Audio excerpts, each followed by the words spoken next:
தெலுங்கானா மாநிலம் சந்திரயாங்பேட்டை சேர்ந்தவர் அமீன் அகமது அன்சாரி. இவரோட தந்தை கச்சேகுடா போக்குவரத்து பணிமனையில காவலாளியாக வேலை செய்துட்டு வந்தாரு. கடந்த 2021ஆம் ஆண்டு உடல்நிலை குறைவு காரணமாக இறந்தாரு. கருணை அடிப்படையில அமீன் அகமது அன்சாரிக்கு கண்டக்டர் வேலை வழங்கப்பட்டது. அமீன் அகமது அன்சாரி 7 அடி உயரம் இருக்காரு. 6 அடி உயரம் கொண்ட பஸ்ல அமீன் அகமது அன்சாரிக்கு கண்டக்டர் வேலை வழங்கப்பட்டதால தினமும் சுமார் 10 மணி நேரம் தலை குனிந்தபடிதான் வேலை செய்துட்டு வராரு. இதனால இவருக்கு கழுத்து, முதுகு வலி மற்றும் தூக்கமின்மை உள்ளிட்ட பல்வேறு பிரச்சனைகள் ஏற்பட்டது. இதனால அடிக்கடி டாக்டர் கிட்ட போய் சிகிச்சையும் பெற்றுட்டு வர்றாரு. கழுத்து வலியால அவதிப்படுவதாக கண்டக்டர் பயணிகள் கிட்டையும் புலம்பிக்கிட்டே இருக்காரு.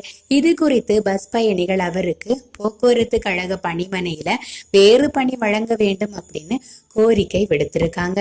அதன் பேர்ல அவருக்கு போக்குவரத்து பணிமனையில வேறு வேலை வழங்க அதிகாரிகள் ஆலோசனை நடத்திட்டு வர்றாங்க.